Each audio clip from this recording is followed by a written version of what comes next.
are you? Good afternoon. Evening for you this time. Evening for me. For once, it's evening for me. Also, really strange. So I'm hearing you through the headphones. Interesting fact.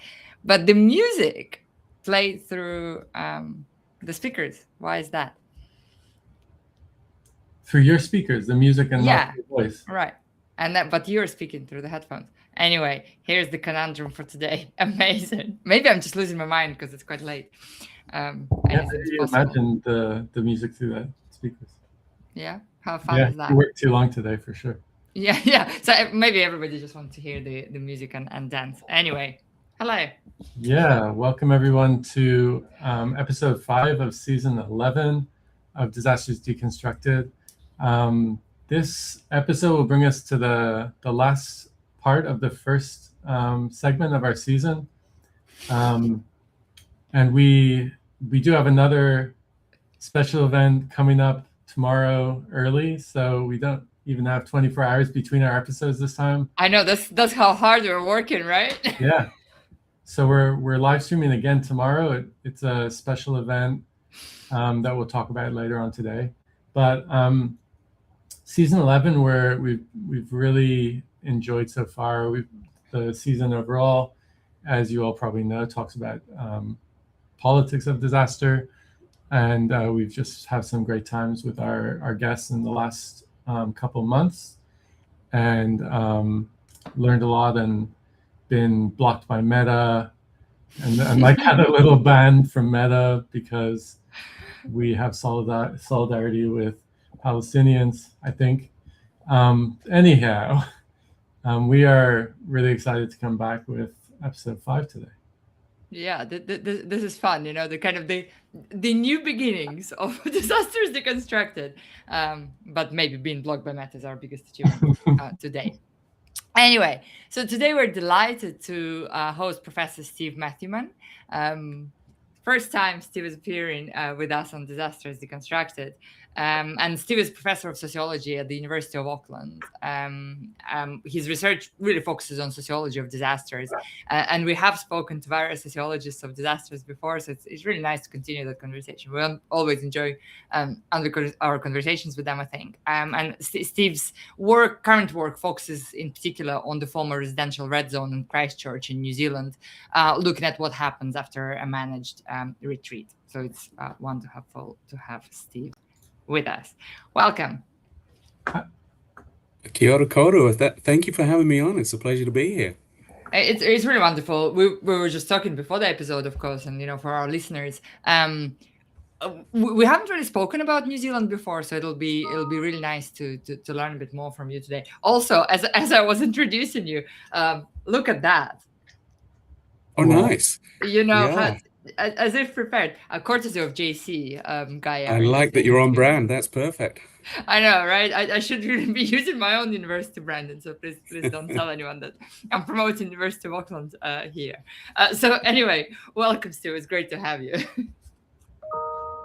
Thanks so much.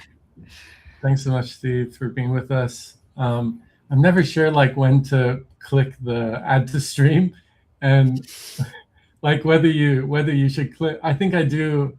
I just kind of go with vibes on the day, whether you add somebody before you do the introduction or as you finish. Anyway, I feel like you're testing my attention. I don't know. Yeah. Today is not the day to test my attention. I don't have a standard protocol on that. I've realized. So Steve, we've been kicking off our episodes this season by asking our guests a similar question, and also we are concluding with the same question to our guests. So our first question, as our listeners will know this season, is what is a disaster for you? Yeah, that's a great one. I think there's a standard definition of disasters as some spectacular rupture, some event that's concentrated in time and space that stops the normal functioning of society. And there's clearly a merit to that definition because it's existed for so many decades in various iterations. But I think my own preference is for a more capacious, broader definition of disaster. I don't think it captures many of the disasters we're facing. My preference is to think about significant damage to life and living systems, because I think that definition allows us to think about non-spectacular disasters like droughts, like heat waves that don't always make the headlines. I think it also allows us to move beyond anthropocentrism and an exclusively human focus. I do think we're in the age of the so-called Anthropocene, or maybe Capitalocene would be better here. And so we do have to think about damage to non-human others and environments as well. So I think that's an important thing to consider. Being a sociologist as well, I think it's also important to think about the ways in which the normal is also pathological, and the I live in a settler society, and many indigenous scholars, including a colleague Simon Lambert, who I do a lot of work with in the disaster space, says that indigenous people routinely suffer and routinely harmed and routinely have their life chances and opportunities to flourish curtailed. These are not accidents. These are not unwanted, unwilled outcomes of the system. This is the system operating precisely as it should. So I think we do need to get beyond the idea sometimes that all disasters are aberrations, all disasters are unwilled, all disasters are unintended. I think the other problem as well of thinking about disasters always being contained in time and space is simply that's untrue. If you think about the climate crisis, that's exemplary here. If you think about the biggest causes of the climate crisis by country, these are wealthy countries of the global north. They're not going to be the principal victims of this, right? They're not going to be reaping the biggest disasters of this, although they do live within the climate crisis as well. It's just this is all highly unevenly distributed. So we think about by country the causes of the climate crisis. It's wealthy countries inflicting it on poorer countries. If we think about it by class, we could think similarly. The billionaire class can escape. They're massive, monstrous overproducers of environmental harms, but they can just flee to safe havens wherever they happen to be. And that's New Zealand has its own place in the billionaire disaster imaginary here, right? Yeah. North Island, Te Waiponamu, is an apocalypse bolt hole for the billionaire class. A single flight from Silicon Valley. Maybe I can get cancelled by Meta as well as you guys now. It's there, so they can flee that, and then we can also think about the ways in which disasters are exported. Wealthy countries of the global north exploit the pollution. Countries that, the industrial production's done elsewhere, that they ship their waste to poor countries. And scientists can now map in very precise ways the way in which, by exporting primary production, food production, and other things, to countries where environmental regulations and labor regulations are lax, so that they also export biodiversity loss to other countries as well. So there's entire literatures on pollution havens, waste colonialism, carbon colonialism, and so forth that capture this. So I do think a lot of disasters are normal, are planned, are intended. And I think this is also where literatures like death by public policy or social murder capture it as well. So for me, disaster is significant harm to life and living conditions.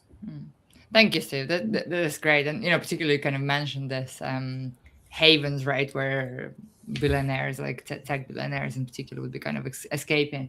And I, when I was reading Atlas Shrugged, very first time, I don't know, 15, 20 years ago, I didn't think that we would live through that, but now that's indeed is becoming a reality, right? That kind of Ayn Rand almost predicted. But it's it's a little disturbing to see that Randism is becoming the kind of the way of thinking for those people who think that they can escape climate change, and just create further. I mean, it's truly disturbing, and you look at the tech class, the billionaire tech class, they're trying to prolong life indefinitely. They're trying to get us to live, beyond our bodies, beyond our biological lifespans, beyond our planet, but never beyond sort of unfettered capitalism. Their imagination is extremely limited there, and to my mind, the solution to disasters can't be more of the problem. This is a system that, degrades life and living conditions and, exploits labor, exploits environments, and is based on relentless accumulation. This is not going to be a solution for any of us. No, absolutely not. And this is why, in part, we really wanted to talk about politics of disasters a little bit more, because it's all created, right? And rather than natural, if you wish. And so let's talk a little bit more about Christchurch and the research that you've been doing in Christchurch. And of course, in your recent edited volume that you co-edited with Shino Isuka and Bruce Glavovich, you collected different entries that focus on a decade of disaster experience in Christchurch. So what can we learn from Christchurch decade of disasters, and what role does politics play in all of this? Yeah, I think we can learn a lot. I mean, I think Christchurch really is a poster city for the polycrisis. As you mentioned, our title of the book, it's a decade of disasters. It's not that this city has experienced a disaster. Often we talk about the Christchurch earthquakes like there was two big ones, September 2010, February 2011. There's actually tens of thousands of quakes. On top of that created land subsidence, often up to 50 centimeters, 75 centimeters a meter. That subsidence then led to widespread flooding. They've had urban interface wildfires. 2019 they had terrorist attacks, shootings at two separate mosques in the city as well. So they've had a whole experience of disasters. It's also a city founded on disaster in that it was a colonial settlement predicated on the eradication and removal of its first people, the original Māori inhabitants, Ngāi Tahu, and specifically Ngāi Tuahuriri, who are Mana Whenua there, who have customary authority over and from and through the land. So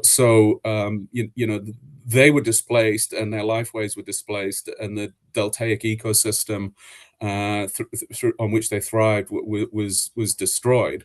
Then, like many modernist European cities, it just built over all of its hazards.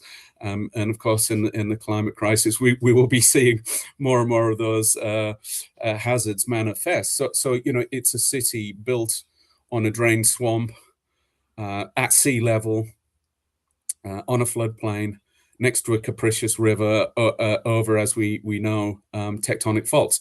So it was always a disaster waiting to happen. So I think for those reasons, it shows us many urban futures, because Christchurch is located at the sea. It's a city of about 500,000 people. We tend to focus and fixate on mega cities. That's what captures often the public and policy attention. But really, on an urban planet, it's going to be cities, the size of Christchurch that predominate for most people. And they don't have the resources necessary to their own recovery. If we think about the demographic shifts, we've got a movement from people from country to city, but we've also got a movement from inland to coastal settlements when we look at where the world's major cities are. So Christchurch has really been front line for that. I mean, cities are the landscapes of the Anthropocene, and that littoral zone where cities like Christchurch are located are where the action will be, so to speak. So I think that's what makes Christchurch interesting internationally. I would make a plug for our country, Aotearoa New Zealand being interesting internationally. There was a very famous report by the insurers Lloyd's of London in 2017-18 that measured, the costs of disasters to countries as a proportion of their expenditure of GDP. The cost of compensating the disasters as a measure of GDP, and we came number 2 in the world after Bangladesh. Reid Basher and other people more recently have said, well, maybe that they're even more costly here, and maybe we're world leaders in disaster. We do have, one of the liveliest landscapes in the world. Early settlers' nickname for New Zealand was the Shaky Isles.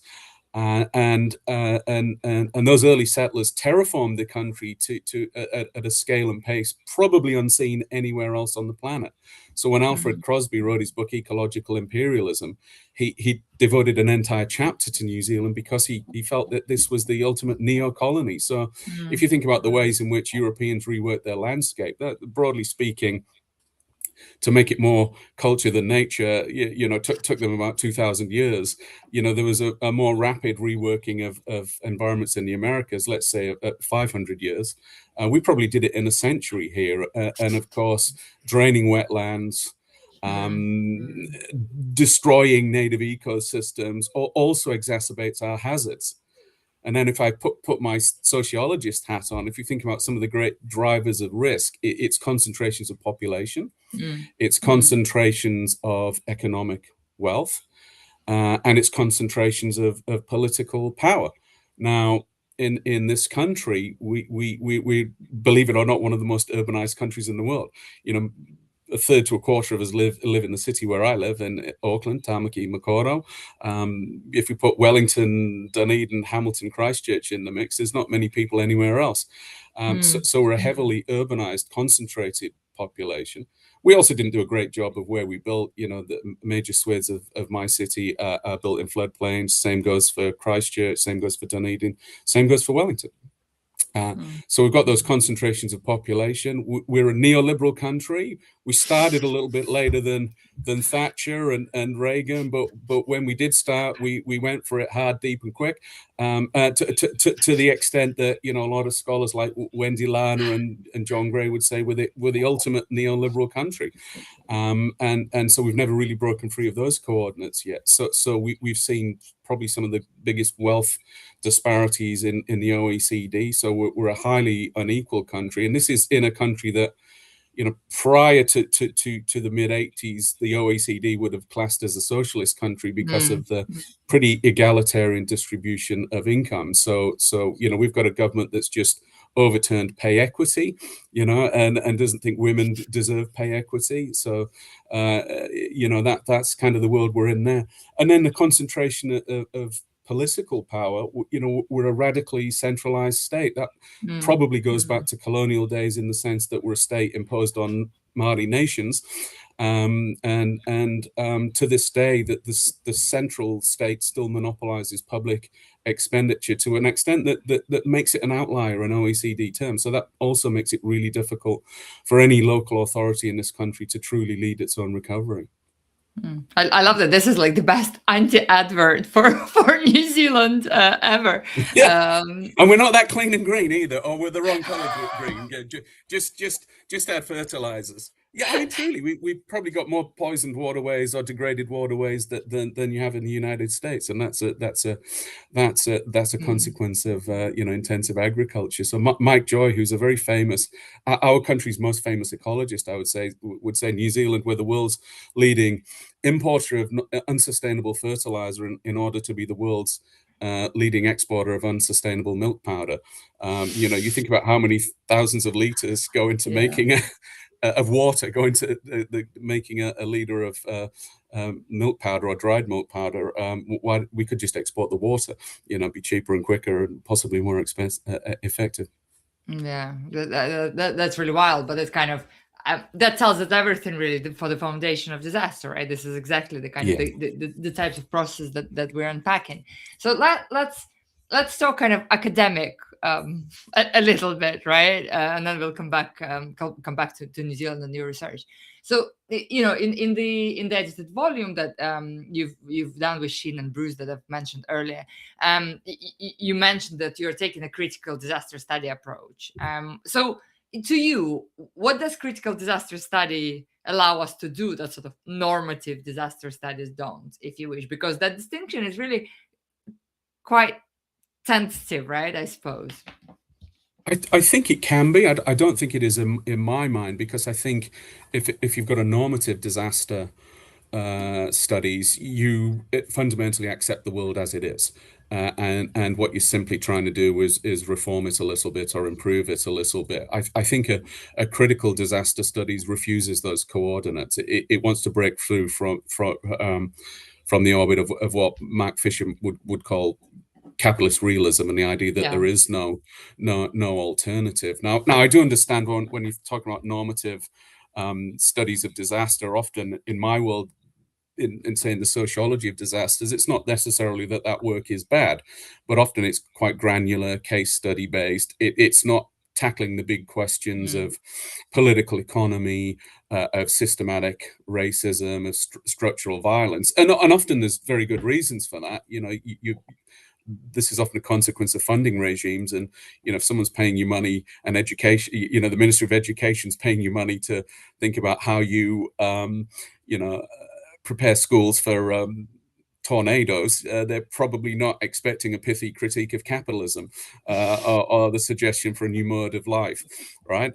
So I do understand that, but I think what critical disaster studies does is, I hope, in a way, help mainstream the study of disasters. For me, it's been living where I do, and doing the work that I do in sociology. It's been a permanent mystery to me why sociology of disasters isn't center stage, right? Part of the job of sociology, and I would say part of the job of a good social science more generally, is to diagnose our times, to pronounce on our condition. You said you're doing this series on disaster politics. That's a great theme, because the planet's on fire, the oceans are acidifying, the ice caps are melting, the Nazis are back, the liberal order's being torched. Surely we should be thinking about, if we're thinking about our world, we live in times of disaster glut. As you were talking earlier, I was thinking about a book done by the Salvage Collective, and it has that bold statement in it: all politics must be disaster politics. And I think that's right. So why isn't the sociology of disasters mainstream, given that we do live in times of disaster glut? And I think perversely, it's not simply that sociology's ignored disasters, but I think the sociologists of disasters have ignored sociology. They've forgotten to think about questions of political economy. They've forgotten to think in big picture terms of systems and institutions and governance regimes. They've been silent on the core business of the social sciences, which is power. So I think a critical disaster studies brings us back to the politics of disasters, and the way in which they're framed or not framed, acknowledged or ignored. The questions about who gets to recompose the world and how. These are all deeply political considerations. And I think it also helps us think about the conceptual repertoire we use. How useful is vulnerability? Some disaster scholars like Rajeswamy would say, well, call it what it is. It's exploitation. Living where I do, is resilience useful for colonized people, Māori included? Many of those scholars would say actually resistance is a more appropriate word for us here. So I think it draws attention to a new conceptual repertoire. I think it does also get us thinking about those ordinary everyday disasters that perhaps normative disaster studies wouldn't look at. And so that repertoire means we can start talking about things like transphobia as well, systemic racism, social murder, and things of that ilk. So Steve, I want to get some more context about your work in Christchurch, especially. I know you've been focusing on the residential red zone and looking at what happens after managed retreat. And you talked in the previous segment about New Zealand being on the front lines of climate migration and bearing future risk. So I just wondered about your work in Christchurch with people living in that kind of environment of risk, thinking about relocation, private property, social continuity, thinking about change. And just wondered, what are some key things you've learned working in that with people in that situation? And how do you approach that kind of work where, you're almost the bearer of science, which is very disturbing, and trying to help people process that? Yeah, thank you. I mean, we've tried to build a research team which can hopefully do a good, sensitive job. I mean, from the outset, I should note that I'm an outsider. I live in Auckland, so I'm 1,000 kilometers away from the research site. But the research team also includes Raven Cretney, who's a feminist geographer based at Lincoln University in Canterbury. So she's down there. She lived through the quakes. Our house was actually irreparably damaged by them as well. John Reed, a Māori scholar who's at the Ngāi Tahu Research Centre down in Christchurch with expertise in Indigenous governance, is part of the team. And if he wasn't, then we wouldn't be doing this. So, it's as simple as that. Would be inappropriate. John's also the Mana Whenua, the local iwi, the local subtribes representative on the Otakaro Avon River Corridor Governance Board. So that's now the board that co-governs and administers the residential red zone. So that's important. In Auckland, there's myself, Luke Good, who's one of the progenitors of critical future studies, and Peter Simpson, who's a filmmaker, photographer, and a pretty great drone operator too. So I think you're right. There's a lot of sensitivities here. There's a lot of rawness. There's a lot of things going on. One of the sensitivities is over the space and its occupation and use across time. So yes, it was suburbia, and the suburbia is now green space. But before it was suburbia, it was farmland, and before it was farmland, it was a deltaic swamp area owned by the indigenous peoples. So there is a real desire there to preserve social memory, but there's always that political question: whose memory, and in what way do we memorialize? And part of our project is hopeful, future focused, aspirational, and so we're looking at particular groups and their aspirations for the red zone. Obviously, Mana Whenua, who are Ngāi Tuahuriri, what they want the space to become and be. We're also looking at a living laboratory who are measuring adaptation to climate change, a group that would like to establish an eco sanctuary there, and in the course of our research, of course, things do change, and when we're looking at volunteer groups, often the people that can volunteer are people of a particular demographic because they're retired and they have the time and ability to do so. And Raven did make the very obvious point that, well, for an aspirational, future-focused project, maybe we should talk to people under the age of 65 as well. So that was a really good point and well taken. So another group we're partnering with are called Next Generation Conversation, who are school activists, climate activists. They're all at school. Probably the oldest is about 16. The youngest is still at primary school, and they're super staunch, and they feed into local council and so forth, and do really great things, and are super committed. And some of them help design Adventure Ave, a play park in the red zone. So even though you're a 16-year-old, you have a decade-long commitment of working in that space. So I think there's a certain sensitivity. I would say we're doing slow academia, really, because I think this is all relational work, and if you do things properly, it does take time. One of the problems with grants, not that we'll ever be able to get one again because this government's cancelled them on us. Social scientists shall not be eligible for Blue Skies research, but it's a 3-year grant. Well, it takes you 3 years to form a decent, trusting relationship with people, and you don't want to be extractive. You want to think about things you can provide for communities as well. So I mean, we are into year 4, but we've not really released any of the empirical findings or interview data yet. Really, all we've been producing is conceptual stuff, trying to marry critical disaster studies to critical future studies, and just bringing up general issues. One of the interesting sensitivities that a lot of Pākehā or Europeans don't know about is under original purchase agreements to buy land off Māori. A lot of this, of course, was fraudulent and coerced, and those injustices have been formally acknowledged and to a modest level, only a modest level, compensated. But there was, even under those early one-sided settler purchase arrangements. There was under Kempsted an agreement that a certain portion of that land in what is now the red zone would remain under Māori control. And then, of course, as happened elsewhere, the Public Works Act was weaponized. That land was taken, and they put a sewage works there, which is probably about the most culturally offensive thing you can do in a place of spiritual significance. So there's this deep history of hurt. So we're talking about red zoning that happened after 2010. Well, Māori keep reminding us, well, we were red zoned in the 1860s.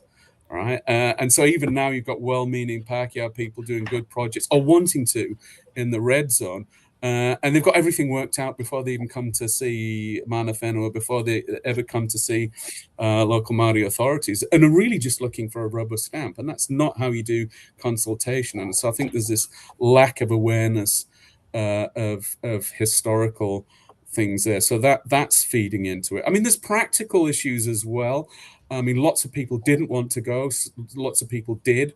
Inevitably, when they did the red zoning, they were making decisions about, you know, how dangerous it would be to remain there, how expensive it would be to remediate that land, and so there's always some arbitrary lines on a map. And it's how come I was red zoned but my neighbor wasn't? I want to stay, they don't. And the opposite attending as well. You know, people that ended up staying in red zone adjacent place thinking, well, my house will never be saleable now. This all happens in the poorest parts of town. It would be an interesting counterfactual to think if what had happened in the wealthiest part of town. There is an international literature on the right to stay put, of course, and literatures like from Kenneth Gould, Tammy Lewis, and others on climate gentrification. And often the poor get displaced, and the wealthy get to remain in place with heavily engineered, taxpayer subsidized solutions, right? Solutions being in inverted commas, because they're only ever temporary, and they're very expensive, and they're often very anti-environmental too. So there's a lot of stuff coming up there. There was an unfairness. We interviewed a former mayor of the city whose own house was red zoned at the time of the quake. She was an MP for Christchurch East, and she said, you know, the government was compensating homeowners at 2007 rateable values. The council was literally the month of the September 2010 earthquakes about to release new rateable values for household properties. So you know, the people compensated at lower levels as well. And so into that mix, you know, one of the first people we interviewed said, you know, you've got to think about the red zone as, yes, a red zone, because it's been created by bureaucratic fiat. It's been legislated from above. It's this unbelievable creation. And this is also where Christchurch might have something to teach the rest of the world. Arguably, it's the biggest example of managed retreats in an urban setting anywhere in the world. We said it's also a green zone in the sense that it's now going to be a significant urban greening project. In the context of the city, a massive one. It's 4 times the size of Hagley Park, and Hagley Park was the biggest green space in the city prior to that. It's 3 times the size of one of Europe's biggest urban greening projects on the outskirts of Vienna. It's twice the size of Central Park.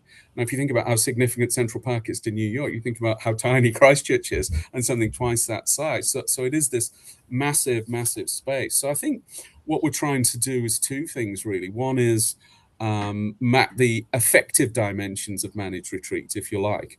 You know, there's a lot of stuff on managed retreat, but to my mind, it tends to be top down.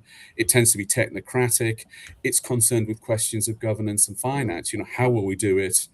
How much will it cost? Things like that. You know, what does managed retreat mean at a human scale?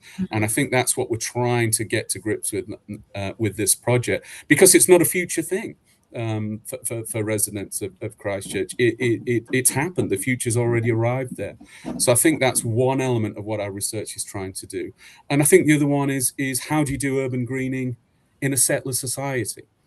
Right. You know, there is a global urban green turn, necessarily so, because we know cities are overproducers of a host of environmental harm. So they also need to solve these problems too. So urban greening is really important.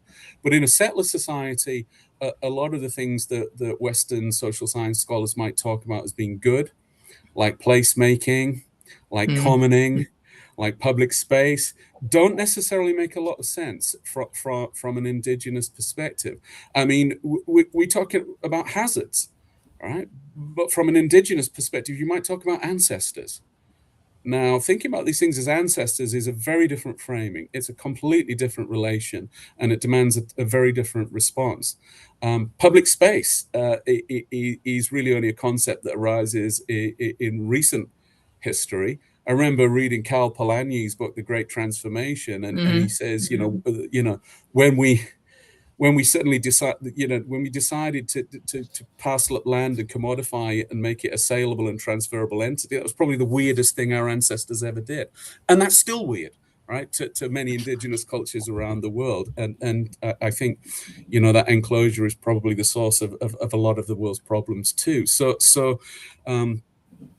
from indigenous perspectives, commoning, it's like, well, we have customary tenure here. We have, our authorities derive from this land. We care for this land. This land is an ancestor. It nurtures us. So it's a very different framing. And even this talk about placemaking, from an indigenous perspective, pardon me, that smacks of a sort of anthropocentric hubris, because, do we make places or do places make us? So there's a lot of interesting things to tease out in a cross-cultural sense. And I think what ultimately I hope the Red Zone will do will give the rest of the country, but other settler societies, a good model of precisely how you might do urban greening properly.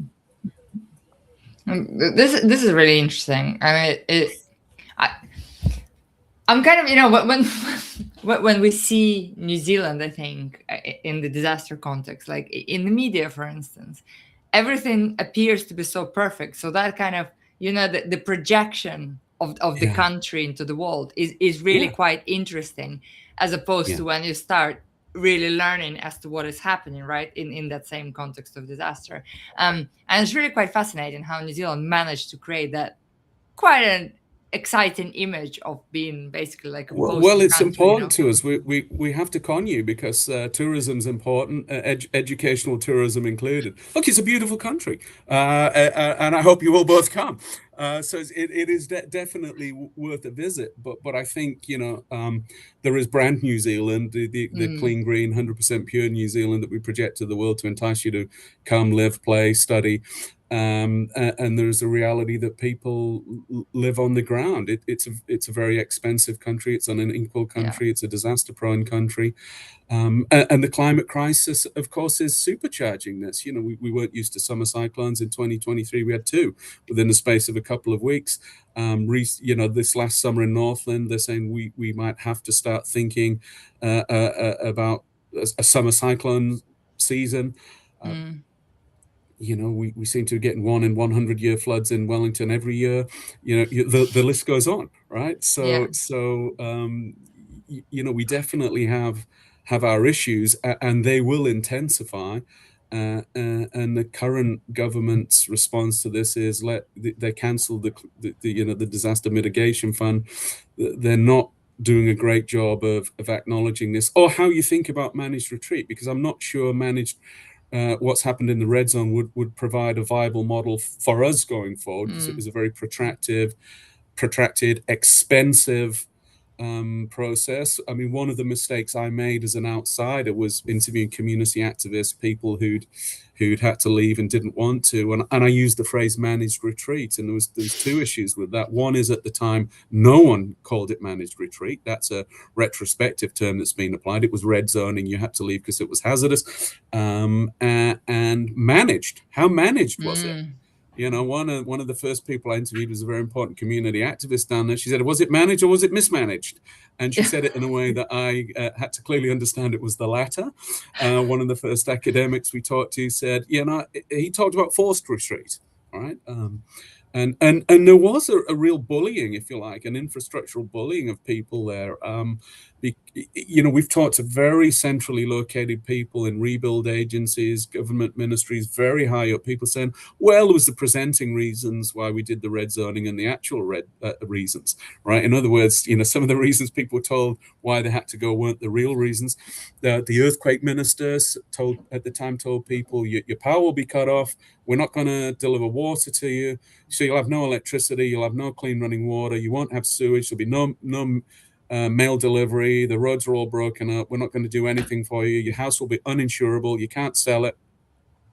That's actually illegal in this country. That goes against the Local Government Act. So the government was pretty willing to bully people out of their homes. It's kind of amazing to think that all this time later, there are still some people living there. Not many, but there are still a few. What one we saw, we didn't interview. They didn't want to be interviewed, which is completely fine. The water level's rising so much because this land is still subsiding. The water table is still rising. It's hard for them to even drive in their own driveway. There's water going across the front of it now, and that was an entire suburb. Peter Simpson took some amazing drone footage last time we were there, going down a road. But the water table's risen so much now, a suburban road, that it now looks like a canal. And there's reeds growing at either side, where once there would have been cars parked, and he gets halfway along and a heron flies out in front of him. What's also kind of interesting about that is with the rising of the water table, a lot of the exotic trees that were planted by suburbanites are dying. But the native trees are flourishing. Yeah. So the ultimate aspiration of Mana Whenua there is it returns to a deltaic ecosystem, and it returns to a site of Mahinga Kai for them, which is a source of sustenance and food. And if you look at what's happening with the water table rising, the land sinking, and then you look at the climate change predictions, it will return to precisely the space it was pre-colonization. So they'll get their wish, and what's really important to note here as well is we've had a lot of talk on the rebuild and the recovery, and the Christchurch Cathedral in the centre has been a real symbol of that recovery, because that's still a ruin, right? That's still not finished. Millions have been sunk into it, and there it is, and it's kind of a symbol for the city. It's on all the imagery of the city council. And there it stands as a ruin. And so there's a lot of hurt, anger, and upset, including from lots of non-Christian people, that this is a symbol of the city and needs to be rebuilt. Well, Ngāi Tahu have said, actually, the wetlands are our cathedral. And I think that's a really good way of them explaining it to a European audience. But I think what's also fascinating to see from the quakes onward is this unique sort of world historic partnership. To the best of my knowledge, the first time that a local indigenous group has been made an official party to recovery, enshrined in law, following a major disaster, which is what happened in that city. So Christchurch really was the most English, the most settled of Raven, all of these streets named after peers. It was an Anglican settlement. So we talked about Christchurch Cathedral. The Catholic Basilica was much nicer, but of course that had to be built on the edge of town by the gasworks because it was an Anglican town, not a Catholic one. So it's seeing Christchurch transition into Otatahi, and seeing a Māori presence being built literally into the fabric of the city is really quite hopeful and aspirational. I think when you go to Christchurch now, it's a more recognizably Māori place than if you looked at central Auckland, which thinks of itself as a capital city of Polynesia. So they do provide a model going forward about how we make cities more recognizably bicultural places, I think. This is fascinating. So thank you so much. And we have just one final question left that we also ask all of our guests in this season. Much of what you've been talking about is clearly very political, right? And the kind of the way that you do research, and we should all be doing research, is very much driven by this kind of politics of disasters. So how should we move disaster scholarship and, well, generally scholarship from the argument that academic work must remain objective, and I use quotation mark here, and therefore apolitical? I don't think it can be apolitical. I think there's politics to everything. And when you're thinking about disasters, they're political through and through, are they not? Because whether or not something's declared a disaster is political. The consequences of that are political. Who gets sympathy, who doesn't, who counts, who and what does not. These are political. Allocation of resources, political. Again, so disasters are very political. Who gets to rebuild and recompose the world, how and on what terms? Politics again. So we can never get beyond politics. We can't do that. And I think often that we should be apolitical, is a deeply political statement. It's just masquerading its politics, because what it's telling us is the status quo is fine. Accept reality as it is. Don't have any aspirations to change the world. Forget about social justice. Cast aside any utopian impulse you might have. Don't think about building more inclusive, sustainable societies. Don't think about future generations. Just consume and stay dumb. Right? This is what it's telling us. So telling us to be apolitical is actually telling us to I was going to say stay neoliberal, but I'm not sure where we're at now with that, particularly, where Jason is, right? Building walls and tariffs and barriers and starting unilateral wars and all the rest of it. So I'm not so sure we're as committed to the free flow of capital as we once were. So yeah, and I think also sometimes that objective is a tricky one for us as well. Think about where Jason is again, in your state, the state's telling universities what can and cannot feature in sociology textbooks. In the US, academics are being sacked, are losing their jobs. Tenure is not as solid as it once looked. It's suddenly precarious, and they're being sacked for speaking scientifically objective truths about the reality of trans or other things. But that's gone against biblical teachings, which has upset the feelings of students, and certain politicians and administrators have kowtowed to that. So even if we were scientific and objective, it doesn't necessarily help us. So I think what that means is we must retain our commitment of speaking truth to power, of thinking about building better worlds, of calling out things when they're wrong. I don't think we're doing our job, are we? If we don't make value judgments about what's right or wrong, what's better or worse, we'd be pretty poor disaster scholars. In that case, we might as well just give it up and take up golf before the greens burn down. Wow, that's a great place to wrap it. We just appreciate your insights and perspective here so much, Steve, and we hope that our audience really enjoyed today's episode, and I'm sure they can follow up with you with any questions and comments on this. Yeah, please feel free. Yeah, great.